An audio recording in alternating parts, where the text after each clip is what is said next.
boa noite, amigos. Amanhã é o dia do aviador e eu recebo com muito prazer um aviador muito especial. É o brigadeiro João Campos, que é o comandante do 2º Comar. Ô brigadeiro, o comandante gosta de ser chamado de piloto ou comandante? Porque às vezes você está num avião comercial, o piloto vai falar, às vezes o comandante. Você gosta de ser mais chamado de comandante ou de piloto? Olha, eu entrei na Força Aérea para ser piloto, né? É. Então, eu acho que eu prefiro piloto. Agora, o pessoal do civil gosta mais de comandante, né? Não sei, a gente ouve mais, né? Chamar de comandante, é verdade. E amanhã é o dia do aviador. Por que o dia 23 de outubro é o dia do aviador? No Brasil, nós comemoramos o Dia do Aviador e da Força Aérea Brasileira no dia 23 de outubro, em comemoração ao primeiro voo de Santos Dumont. Então, é o primeiro voo bem documentado, o primeiro voo registrado na história e o primeiro voo de uma aeronave do mais pesado que o ar, autopropulsado. Eu digo isso por causa daquela, não é uma confusão, né? Mas entre o americano, né, os irmãos Wright e o voo de Santos Dumont. Então, por isso que eu digo que o primeiro voo bem documentado, bem registrado na história e com o primeiro avião autopropulsado, realmente foi Santos Dumont, em 23 de outubro de 1906. Os americanos quiseram enrolar, inventaram os irmãos Wright, né? Mas o Santos Dumont foi primeiro, né? Bom, documentado foi Santos Dumont. Esse negócio do americano é para querer enrolar a gente. Bom, eu nunca vi o registro histórico, né? O brigadeiro está com a farda de piloto, porque ele estacionou o avião dele aqui na porta da televisão e veio aqui vestido. Esse uniforme de piloto é diferente dos outros?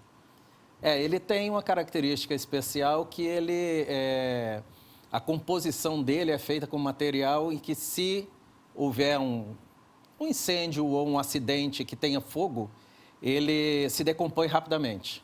Então, ele não é como um tecido normal que vai pegar fogo e vai acabar queimando a pessoa. Ele é feito para ele pegar fogo e se acabar rapidamente para que não queime o piloto, né?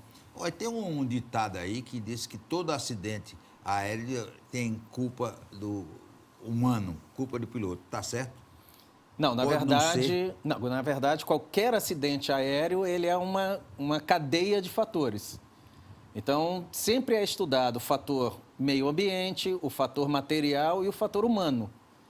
E todo acidente tem algum desses fatores e alguns têm todos os fatores. Então, não quer dizer que todo acidente tem o fator humano, mas pode ter. E o 2º Comar tem um setor aqui especializado, quando tem algum acidente aéreo, tem um pessoal específico para ir lá cuidar, né? Tem. Na verdade, ele não é do 2º Comar, né? Ele faz parte da Guarnição Aeronáutica de Recife. A Guarnição Aeronáutica de Recife é composta pelo 2º Comar, pelo SERIPA, que é o Serviço Regional de Investigação e Prevenção de Acidente, pelo Hospital da Aeronáutica, a Odontoclínica, o SINDACTA, a Base Aérea. Então, isso tudo faz parte da Guarnição Aeronáutica de Recife. E uma das organizações militares é o SERIPA, que é o órgão responsável por essa ação. Olha, o seu antecessor, o brigadeiro César, uma vez ficou com raiva de mim e me levou para subir na torre. Foi a pior aventura da minha vida, porque a torre de comando lá do aeroporto é assim, a escada. Está fazendo uma nova, né? Tá fazendo uma nova.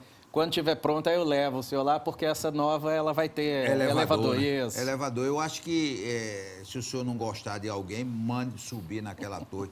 Aliás, por falar em não gostar e gostando, o senhor está coordenando uma visita dos cônsules aqui, lá o SINDACTA, né? Como eu falei, né? É uma atividade da guarnição. Então, o comandante do SINDACTA, ele programa tudo, ele faz toda a coordenação e o Comar, como o representante do comandante da aeronáutica na região Nordeste, nós fazemos essa interlocução com cônsules, com o judiciário, com o legislativo. Então, essa é a nossa função, mas a visita realmente vai ser ao SINDACTA, para entender o que o SINDACTA faz em prol do tráfego aéreo aqui na região Nordeste e no Atlântico. Eu conheço lá o Sidacta, e o Sidacta lembra aquelas salas da NASA que a gente vê quando tem foguete, não sei quantos computadores, não sei quantos. É realmente uma coisa muito avançada, né? E lembrando que o SINDACTA, ele quer dizer que é o Centro Integrado de Defesa Aérea e Controle do Tráfego Aéreo. Então, eles têm essas duas vertentes. Tanto eles controlam todo o tráfego aéreo que chega ao Brasil pelo norte, como o que está saindo do Brasil. Por isso que ele cuida também da área atlântica, como ele cuida da defesa aérea. E falando aí, é o mês do aviador, né? Quais são as atividades que o segundo Comar está fazendo? Primeiro, nós já tivemos a exibição da Esquadrilha da Fumaça. Isso. Depois, uma corrida. Isso. Agora vai ter uma exposição no aeroporto. Exatamente. Nós tivemos no dia 9 de outubro a corrida Brigadeiro Eduardo Gomes, que nós aproveitamos e fazemos alusão ao Brigadeiro Eduardo Gomes, que foi uma peça fundamental aqui. O senhor mora na casa dele, né? Moro na casa que ele construiu. Né? Fizemos no dia 9, foi um sucesso, foi uma corrida muito boa. É a única corrida que fecha a avenida, uma parte da Avenida Boa Viagem. Agora, nesse fim de semana, começamos sexta-feira e vai até domingo. Tem uma exposição estática no aeroporto. O que é exposição estática? A exposição estática quer dizer que o SINDACTA, o Comar, a base, todos levam material histórico, material de aeronáutica, ou seja, bonecos com macacão de voo, tem a parte da história do SINDACTA, o que é o SINDACTA, a história da base aérea de Recife. Então, lá no térreo do aeroporto, na área de desembarque, está aberto à visitação para que o público possa conhecer um pouquinho da história da aeronáutica aqui em Recife. Ontem teve uma solenidade militar lá no Comar, não foi? Sexta-feira, exatamente, dia 21. Mas hoje é que é realmente o dia do aviador, hoje não, amanhã. Amanhã. Dia 23 é o dia do aviador, né? Isso.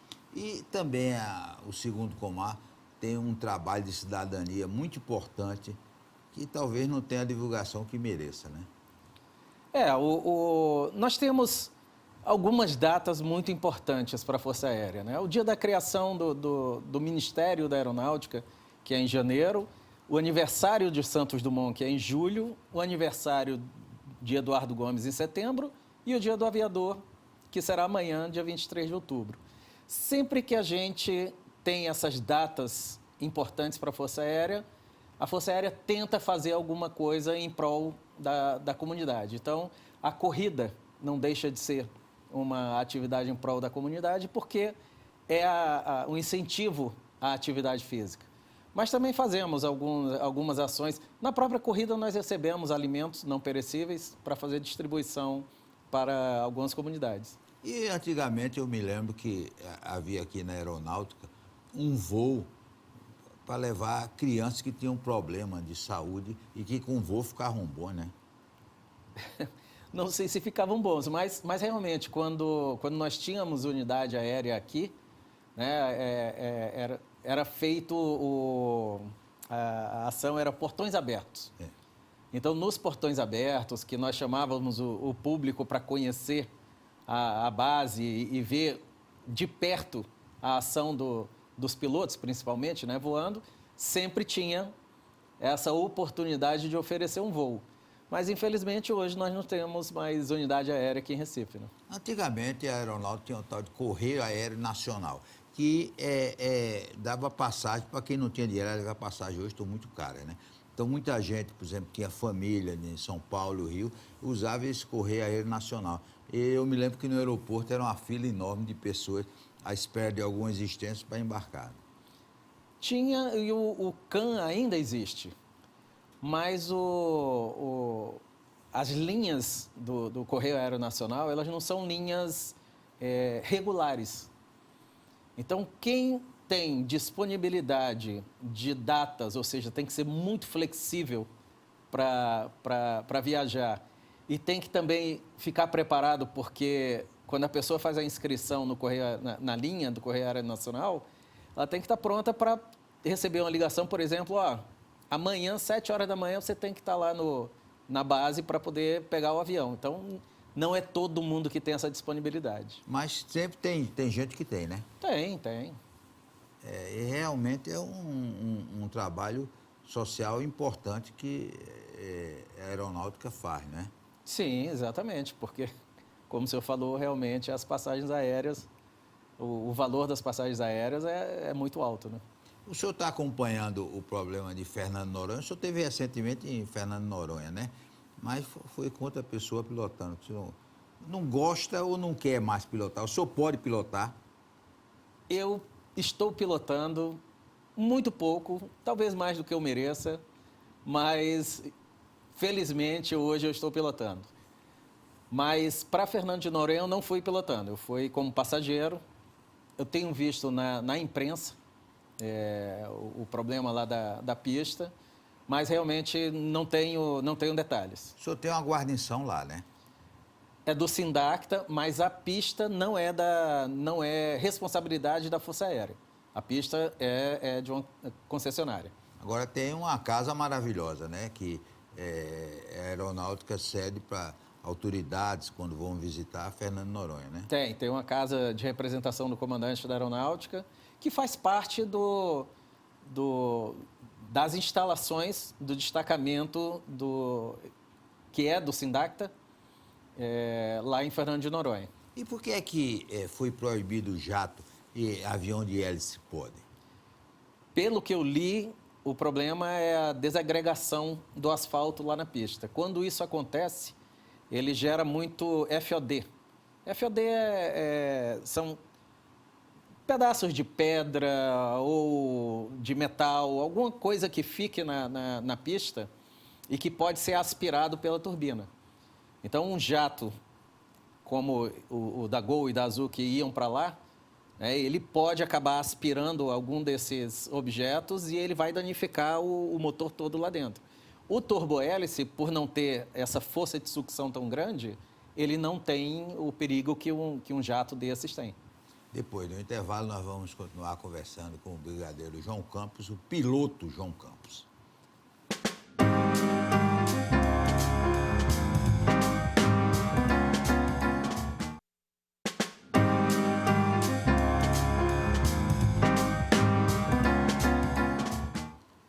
O brigadeiro João Campos, o senhor é piloto de caça. O que é piloto de caça? Piloto de caça é o piloto de combate da Força Aérea Brasileira que é o responsável ou pelos ataques no território inimigo ou por fazer a defesa aérea do território amigo. Então, o piloto de caça é aquele que está na frente de combate e sempre sustentado pela aviação de reconhecimento, pela aviação de reabastecimento e voo, pela aviação de controle avançado, que são aqueles aviões que têm o radar em cima. Então, o piloto de caça, ele faz parte de todo um pacote de combate que vai para a zona de combate. Uma saia justa. Piloto tem medo? Tem. Tem medo. Claro que tem. Uma pessoa normal tem medo. Exatamente. Talvez a diferença dele é que ele, mesmo com medo, ele enfrenta os medos dele e o perigo para poder defender a pátria. Mas em terra, o piloto é treinado exatamente para superar esses problemas que aconteçam no ar, né? Exatamente.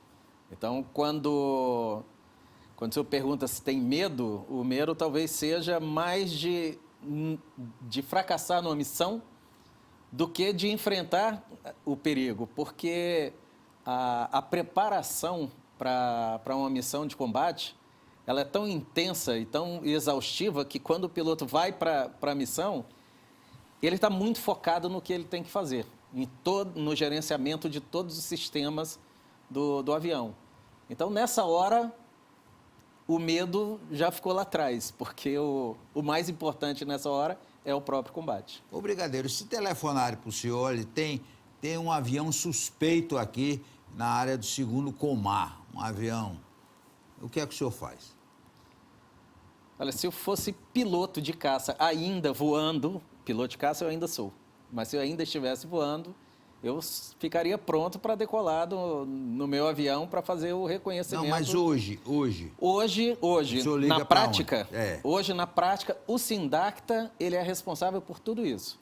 Ele Então, detecta o avião suspeita. ele detecta, ele aciona a aeronave de alerta, ele conduz a interceptação até o reconhecimento e a averiguação do que é aquela aeronave suspeita, até, se for o caso, mandar a aeronave pousar ou determinar o tiro de detenção naquela aeronave. Como é tiro de detenção? Tiro O que de é tiro detenção. de detenção? O que é isso? É para deter aquela aeronave, para que aquela aeronave não prossiga no seu voo irregular. Então, o que está previsto no Código Brasileiro de Aeronáutica é que existem vários passos, são as medidas de policiamento do espaço aéreo, em que tudo isso que eu falei, a detecção de uma aeronave suspeita que não tem plano de voo, ninguém sabe por que ela está ali, ela não deveria estar ali, o COPM, que é a parte de defesa aérea do Sindacta, aciona o alerta de defesa aérea e ele faz vários passos para averiguar, identificar, faz o contato com a aeronave interceptada para que ela explique o que ela está fazendo ali. Se ela não responder a nada ou se ela tomar uma atitude contra a aeronave de alerta, ela passa a ser hostil. A partir do momento que ela é categorizada como uma aeronave hostil, ela está sujeita ao tiro de detenção. Mas o tiro para valer é só o presidente da República que autoriza? Quem autoriza é o presidente da República, mas ele delegou para o comandante da aeronáutica. Hoje, na prática, o comandante da aeronáutica pode autorizar. Agora, as pessoas não sabem, mas, por exemplo, para vestir essa farda aí, como é que se torna um piloto da aeronáutica? Bom, o ingresso na Força Aérea, para ser piloto, ele pode ser ou pela escola preparatória, é IPCAR, Escola Preparatória de Cadetes do Ar, que fica em Barbacena, Minas Gerais. Aí o jovem entra com 14, 15, 16 anos, faz os 3 anos do ensino médio lá na IPCAR e depois pode entrar na academia. A Academia da Força Aérea que fica em Pirassununga. Ou ele pode entrar diretamente na Academia da Força Aérea. Aí já tem que ter o ensino médio completo. E o que é que sempre fala Afonso? O que é que tem Afonso? Afonsos era a escola, a Academia da Força Aérea começou lá nos Afonsos. Agora é Pirassununga. Agora é em Pirassununga. E aí, mas depois que ele sai de lá, ele tem que fazer um bocado de curso para pegar um avião, né? Aí ele sai da academia como piloto básico. É um piloto sem especialização. A especialização vai ser feita em Natal. E o piloto civil? Piloto da Azul, da TAM, da Gol, como é que se forma? Alguns vêm da aeronáutica, né? Poucos. Poucos, né? Já foi mais. Hoje são muito poucos, mas eu sinceramente não sei. Eu sei que tem que fazer um curso de piloto civil, tira o seu brevet, tem que fazer bastante hora de voo para poder tentar uma vaga numa dessas empresas, mas eu sinceramente não sei quais são os requisitos. Agora, de vez em quando, vai um oficial da FAB dentro da cabine para olhar o trabalho do piloto, né? A aeronáutica fiscaliza o trabalho do piloto civil. Não, isso era antigamente, acho que era INSPAC, era Inspetor da Aviação Civil. Hoje, esse trabalho é feito pela ANAC. Pela ANAC. É. Agora, o piloto brasileiro tem a fama de competente, tanto é que várias empresas no exterior contratam pilotos brasileiros, né? O piloto brasileiro tem fama de competente, né? Tem sim. E, inclusive, os da FAB, né? Sim, os da FAB também. Mas a FAB está preparada para uma guerra? Eu vou colocar da seguinte forma, o piloto da FAB, ele sempre fez questão de se manter atualizado, mesmo na época em que nós tivemos equipamentos não tão adequados, né? sem estar no estado da arte. Hoje, que nós temos aviões como o F-5 já modernizado, o F-39 e o Gripen chegando aí, já temos 4 aqui no Brasil, o esquadrão, o primeiro grupo de defesa aérea deve recebê-los agora em dezembro, se eu não me engano.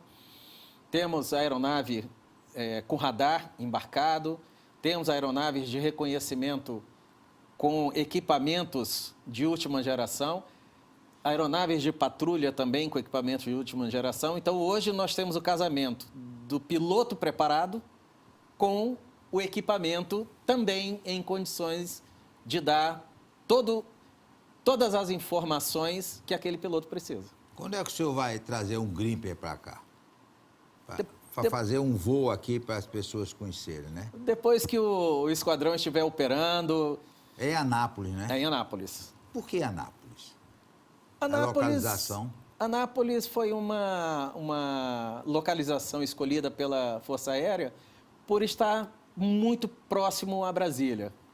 Então, na época, né, antigamente, quando os aviões não tinham tanta autonomia, né, não tinha o reabastecimento em voo, então houve aquela distribuição ali, principalmente na costa do Brasil, né? Fortaleza, Natal, Recife, Salvador, Rio de Janeiro e assim por diante. E no centro do país, no coração do país, no coração da autoridade, né, do presidente, dos poderes do Brasil, não tinha unidade. Então, foi pensado, depois que nós fizemos isso pela costa e também no norte, então nós temos que ter alguém para defender o principal, né, os poderes constituídos do Brasil. E aí foi pensado em Anápolis, porque é muito próximo a Brasília. O brigadeiro, recentemente, 2 navios tiveram problema, afundaram aqui perto da costa brasileira e foram usados aviões da FAB para tentar achar essas pessoas, não foi? Que serviço é esse? A Força Aérea auxilia muito a Marinha do Brasil na patrulha marítima. Então, essa é uma ação de Força Aérea que nós prestamos apoio à Marinha.